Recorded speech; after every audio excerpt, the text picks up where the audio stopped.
Pemirsa, kasus anak majikan menganiaya asisten rumah tangga mencuat selama sepekan terakhir. Penganiayaan bahkan berujung hilangnya nyawa korban. Ya, merasa menguasai asisten rumah tangga menjadi penyebab banyaknya korban berjatuhan.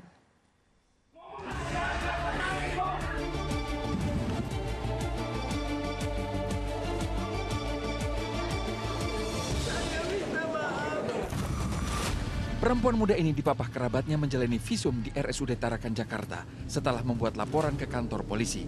Korban dianiaya anak majikan tempat ibunya bekerja sebagai asisten rumah tangga. Awal kejadian, ibu korban mengadu dihina dan diperlakukan kasar oleh anak majikan.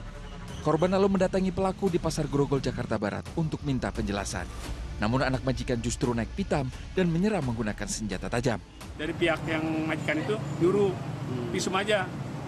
Karena semua orang tuanya majikan itu disiksa juga sih, dihina juga, suka ngelawan lah.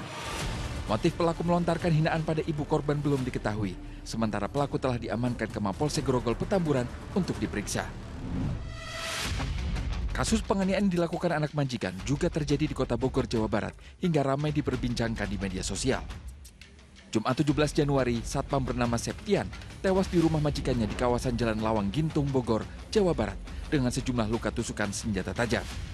Ia dibunuh anak majikan bernama Abraham berusia 27 tahun. Motif pembunuhan dipicu dendam lantaran korban sering mengadu kepada majikan bahwa tersangka sering keluyuran malam.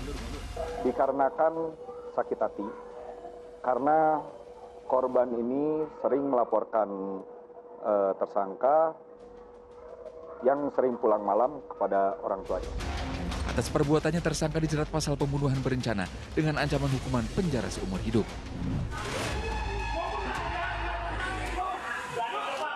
Kasus kekerasan oleh anak majikan juga ramai dibicarakan di media sosial pada akhir Desember lalu.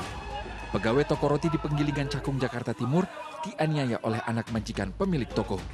Dalam rekaman video penganiayaan, pelaku bahkan sesumbar kebal hukum bila korban melapor ke polisi. Anak majikan berbuat keji karena korban menolak permintaan membawa makanan yang dipesan secara daring ke ruang kamar pribadi pelaku. Korban menolak suruhan karena merasa bukan bagian dari pekerjaannya. Pelaku ditangkap di hotel di Sukabumi saat kabur dari kejaran polisi. Atas perbuatannya tersangka terancam hukuman 5 tahun penjara. Dari rentetan kasus kekerasan anak majikan pada asisten rumah tangga, psikolog Universitas Indonesia mengatakan ada 2 hal penyebabnya, yakni lepasnya orang tua dari tanggung jawab mendidik anak dan contoh kekerasan yang ditemukan setiap hari oleh pelaku. Bagaimana orang tua, lingkungan, pendidik, mendidik anak dan membimbing sang anak tersebut untuk tidak melakukan sedikit-sedikit gampang sekali melakukan perilaku kekerasan dan agresivitas seperti itu menjadi tanggung jawab bersama. Yang kedua, apakah ada contoh perilaku kekerasan, perilaku agresif tersebut dalam lingkungan sehari-hari? Karena children see, children do. Data dari Komnas Perempuan, kasus kekerasan pada pekerja rumah tangga kian mengkhawatirkan. Sepanjang tahun 2021 hingga 2024, tercatat sebanyak 3.308 kasus. Adapun kekerasan yang didapat seperti kekerasan fisik, psikis, upah tak dibayar, hingga jam kerja tidak manusiawi. Di sisi lain, penghargaan dan perjuangan pada hak pekerja rumah tangga di Indonesia juga masih rendah. Rancangan Undang-Undang Perlindungan Pekerja Rumah Tangga seperti jalan di tempat selama 20 tahun.